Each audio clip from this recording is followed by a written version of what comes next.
Assalamualaikum warahmatullahi wabarakatuh. Halo semuanya, saya Fidela Sabina, mahasiswa semester 2 Program Studi Akuntansi kelas A2 Setia Sutatmaja Subang. Pada video kali ini, saya akan membahas tentang metode perhitungan persediaan, yaitu FIFO dan LIFO. Nah, sebelumnya kita akan membahas tentang pengertian persediaan. Apa sih persediaan itu? Persediaan adalah salah satu aset penting yang harus dicatat secara akurat. Persediaan ini bisa berupa bahan baku, barang dalam proses, atau barang jadi yang siap dijual. Nah, untuk mencatat persediaan, kita butuh metode perhitungan persediaan agar bisa mengetahui nilai persediaan akhir dan berapa HPP-nya atau harga pokok penjualannya.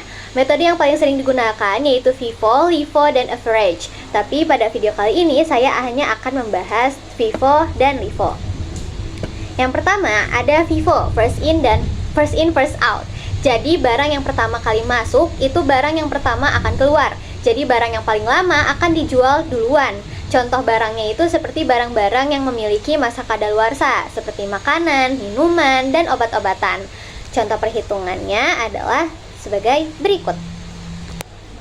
Nah, di sini ada soalnya. Ada tanggal 1 Maret ada persediaan awal. Kita langsung aja tulis tanggal di keterangan, kita tulis ini tuh pembelian, penjualan, atau persediaan awal. Nah, ini quantity, price, sama average. Q-nya 10, P-nya 10.000. Itu price ya teman-teman. Ini tinggal dikaliin aja si quantity. Quantity itu jumlah unitnya dikali sama harga unitnya itu sama price dikali ini. Jadi hasilnya 100.000. Nah, terus ada pembelian 8 Maret. Ini pembelian. Kuantitinya itu 10 unit. Di sini di soalnya ada keterangan. Terus harga kuantitinya itu 12.000. Kita kaliin aja quantity dikali sama price. Nah, jadi 120.000.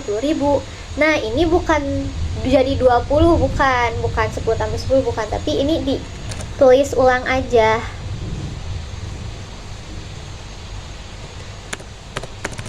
Tanggal 15 itu ada penjualan. Penjualannya itu 12 unit. Jadi yang ditulis bukan 12 unit, tapi kita ambil dari quantity yang ini nih. Ini sama ini. Karena ini 12 unit, sementara yang quantity pertama atau barang pertama yang masuk itu 10, kurang 2. Nah, 2-nya itu kita ambil dari ini, yang ini.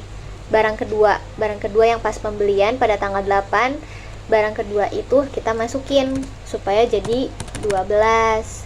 Ini dikali aja teman-teman, karena ini sama, jadi segini aja. Kalau ininya dikali sama ini, quantity dikali sama price, jadi 24.000.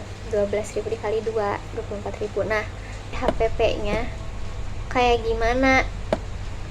HPP itu kita ambil dari penjumlahan average di penjualan sama penjualan average lagi.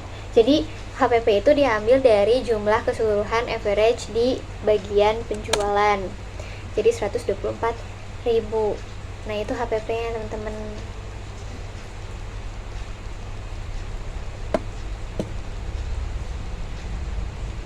Langsung kita ke LIFO. Kalau FIFO itu pas penjualan, barang yang pertama kali dijualkan adalah barang yang paling di atas. Yang paling di atas baru kalau misalnya nggak cukup ke bawah, berurutan gitu kalau FIFO.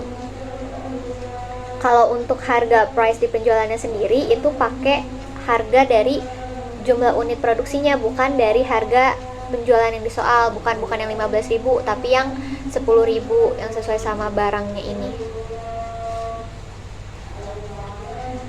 Lanjut kita ke LIFO. Kalau LIFO itu last in first out. Jadi barang yang terakhir masuk itu adalah barang yang pertama keluar. Jadi barang yang baru banget dibeli, baru banget ada gitu, baru banget di stok, itu dia yang bakal dijual duluan. Contohnya itu kayak barang material bangunan atau pakaian, karena itu kan masuknya ke fashion industry. Jadi kalau di fashion itu kan tren pasarnya cepat berubah. Jadi kita sebagai pembisnis juga mikirin strateginya gimana supaya barang fashion yang berkegantungan sama tren pasar itu bisa kejual semua, yaitu ngejualnya pas lagi trending-trendingnya. Karena kalau misalnya udah tren pasarnya udah berubah, otomatis itu barang bisa aja gak kejual karena tingkat permintaannya udah menurun. Kalau last in first out tuh kayak gitu, buat barang-barang yang berkegantungan sama tren pasar yang cepat berubah. Untuk perhitungannya tadi kan 1 Maret ya, maaf, 1 Maret ada persediaan awal kuantitinya 10, ininya 10.000 kan. Terus tinggal kita kaliin temen-temen, ini kali sama ini, quantity sama price nya dikaliin. Terus tanggal berapa? 8 sama 8, tanggal 8 Maret ada pembelian. Ini kita pakai soal yang sama ya. Ada pembelian 10,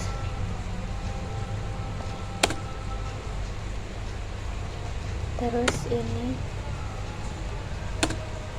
terus kita tinggal kaliin aja teman-teman, quantity sama price dikaliin. Nah, kita masukin lagi catat ulang, diturunin.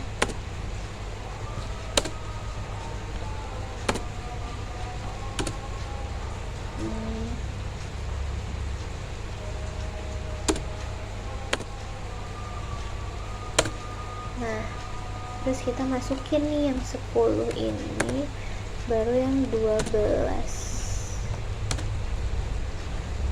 Habis itu kita masukin perkaliannya di average. Nah, udah kan. Terus di tanggal berapa? Tanggal 15 kita ada penjualan. Penjualannya dibutuhinnya 12 unit, berarti ambil yang 10 unit yang harganya 12.000, baru 2 unit dari barang yang harganya 10.000 yang tanggal 1 Maret. Jadi kalau yang tadi kan first in first out tuh pas dijual, yang dipakai duluan tuh barang yang tanggal 1 Maret yang ditaruh di pertama pas pada saat penjualan. Tapi pas LIFO, karena dia itu last in first out, jadi barang yang tanggal 8 Maret ini yang di pertama kali dijual, baru sisanya lihat ke atasnya gitu, maksudnya lihat ke barang di atasnya, barang sebelumnya yang tanggal 1 Maret gitu. Ini tinggal dikaliin aja, dikaliin quantity sama price-nya, dikaliin, habis itu ketemu HPP-nya dari average penjualan. HPP ini tinggal tambahin ini aja, penjumlahan average penjualan. Nah, 140.000. Kalau yang di atas HPP-nya 124.000, karena LIFO itu selalu lebih besar HPP-nya dibanding FIFO. Dan FYI aja, kalau metode LIFO itu udah dilarang untuk digunakan karena IFRS sudah melarang penggunaan metode LIFO karena ada potensi distorsi dan manipulasi laba yang mungkin terjadi. Dan PSAK di Indonesia juga udah mengikuti aturan ini dan tidak lagi menggunakan metode LIFO. Jadi yang paling sering digunakan sekarang itu yaitu metode FIFO, yang first in first out. Jadi kesimpulannya, untuk pemilihan metode itu disesuaikan sama kebutuhan perusahaan dan sifat barangnya. Semoga apa yang saya sampaikan kali ini dapat bermanfaat. Terima kasih sudah menonton. Wassalamualaikum warahmatullahi wabarakatuh.